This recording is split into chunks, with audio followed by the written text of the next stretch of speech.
रायगड, महाराष्ट्रासह देश विदेशातील ताज्या बातम्या पाहण्यासाठी मॅक्स इंडिया लाईव्ह चॅनलला सबस्क्राईब करा आणि बेल आयकॉन दाबायला विसरू नका.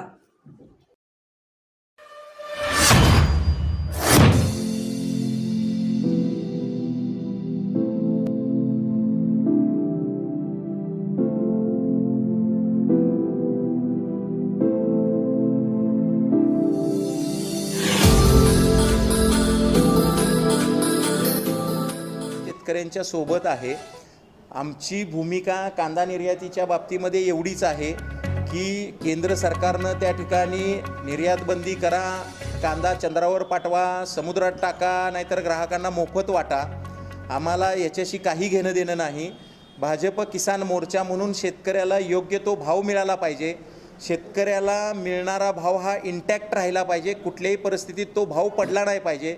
व्यापारी त्या ठिकाणी साखळी करून निर्यात बंदीचा बागलबुवा करून भाव पाडला जातो, तो भाव पडला नाही पाहिजे, एवढीच आमची भूमिका आहे. आणि केंद्र सरकारनं आणि राज्य सरकारनं त्या ठिकाणी तो भाव पडू नये याची काळजी घ्यावी. पुढच्या ज्या काही पॉलिसीज आहेत त्या पॉलिसीज त्यांना काय आखायच्या त्या आखाव्यात. आम्ही शेतकऱ्यांना चांगला भाव मिळण्याशी कटिबद्ध आहोत. नाही, शक्तीपीठाला त्या ठिकाणी गैरसमज निर्माण केला जातोय आणि त्या ठिकाणी शेतकऱ्यांचा विरोध आहे असं भासवलं जातंय. जे आत्ता आपण नॅरेटिव्ह पाहिलं, लोकसभा निवडणुकीमध्ये पण अनेक अफवा पसरवल्या गेल्या, तशाच पद्धतीच्या अनेक अफवा ज्या पसरवल्या जात आहेत. आमचं म्हणणं असं आहे की त्या ठिकाणी शेतकऱ्याला योग्य तो मोबदला जो आहे तो योग्य मोबदला मिळाला पाहिजे. कुठलाही शेतकरी भूमिहीन झाला नाही पाहिजे.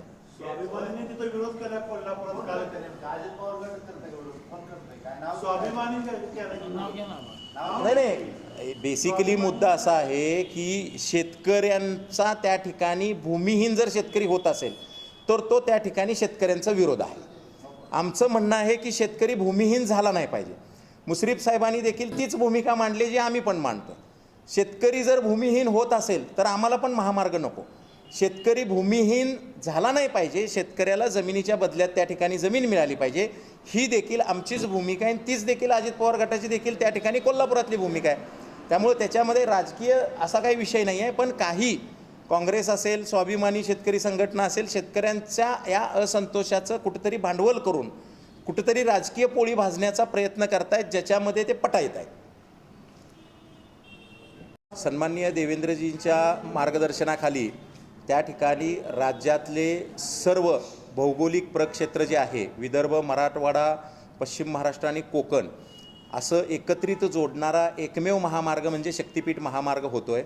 या शक्तीपीठ महामार्गाचा शेती क्षेत्र असेल, शेतीपूरक व्यवसाय असेल, औद्योगिकरण आणि धार्मिक पर्यटन ह्यांना एक मोठ्या प्रमाणामध्ये फायदा होणार आहे.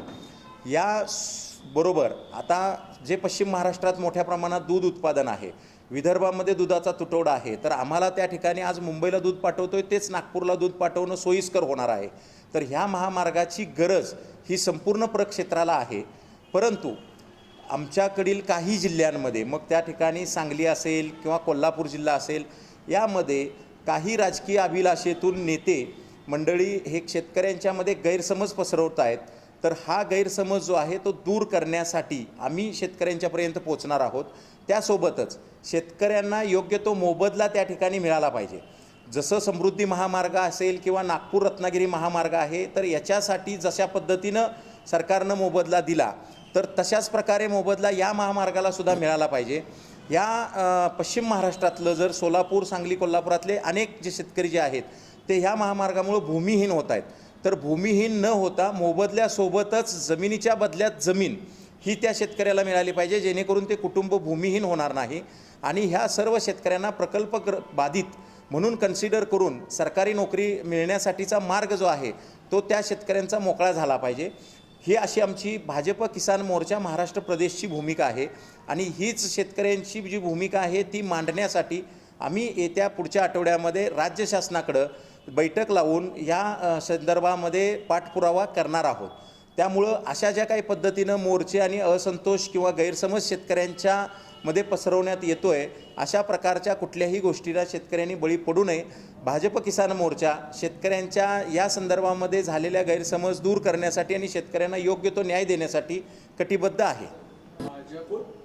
शेतकरी संघटना आहेत म्हणतायत कांदा निर्यात बंदी करून परवा लोकसभेला भाजपला मोठा 4 राज्यामध्ये कायदा सुव्यवस्थाच बिघडवली पाहिजे का? शेतकऱ्यांच्या बाजूने जी विखे पाटलांच्या बरोबर बैठक झाली, 5 रुपये जी लाईट बंदच केला देवेंद्रजी मुख्यमंत्री झाल्यापासून. काय की कसा पुरावा द्या, लाईटच बंद केली. 5 रुपये जे वाढवून दिले त्या बैठकीत मी स्वतः होतो. नाही कुठे हा, केलं? दोन मिनिटं काय तर थांबा. गैरसमज माऊली भाऊ 1 मिनिट. हा, तुमच्या एका पदाधिकाऱ्याला दमदाटी होती, फेसबुकवर मोठे पोस्ट पडते पदाधिकाऱ्याचे, त्याविषयी काय पोलीस स्टेशनला जाऊन तुम्ही काय आंदोलन वगैरे काय करणार, तक्रार देणार? नाही नाही मावल्यावाल्यांवरच टाकलेलं आहे पोस्ट तुमच्या मागे. ह्याच्यामध्ये काही सामाजिक तत्वांच्याकडनं जर का त्या ठिकाणी चुकीच्या पद्धतीनं दमदाटी धमकी किंवा आणखीन काही जर होत असेल तर त्यांना पोलीस संरक्षण जे आहे ते मिळालं पाहिजे. ह्याची मागणी आम्ही जिल्हा अधीक्षक पोलीस अधिकारी सोलापूर ग्रामीण यांच्याकडे करू.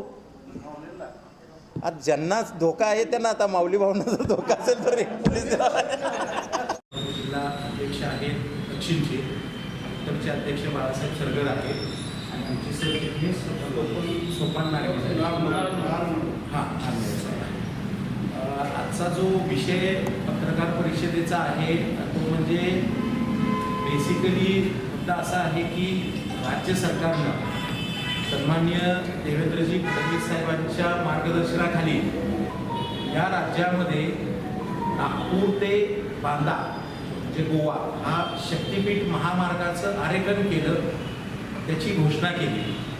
आपण जर पाहिलं तर विदर्भ, मराठवाडा आणि पश्चिम महाराष्ट्र आणि कोकण असे 4ही रिजन जोडणारा हा एकमेव ग्रीनफील्ड एक्सप्रेसवे आहे. आपल्याकडं नागपूर कोल्हापूर हा हायवे आहे, परंतु विदर्भ, मराठवाडा, पश्चिम महाराष्ट्र आणि कोकण हे 4ही रिजन जोडणारा अशा प्रकारचा जो काही ग्रीनफील्ड एक्सप्रेसवे ज्याच्या महाराष्ट्राच्या पायाभूत सुविधांच्या उपलब्धतेमध्ये ज्याची आवश्यकता होती, तर असा हा प्रकल्प होऊन घातलेला आहे. या प्रकल्पाच्या बाबतीमध्ये शेतकऱ्यांच्या मनामध्ये अनेक गैरसमज जाणीवपूर्वक पसरवण्यात येत आहे. जसं आता लोकसभा निवडणुकीपूर्वी ज्या पद्धतीनं भारतीय जनता पार्टी असेल किंवा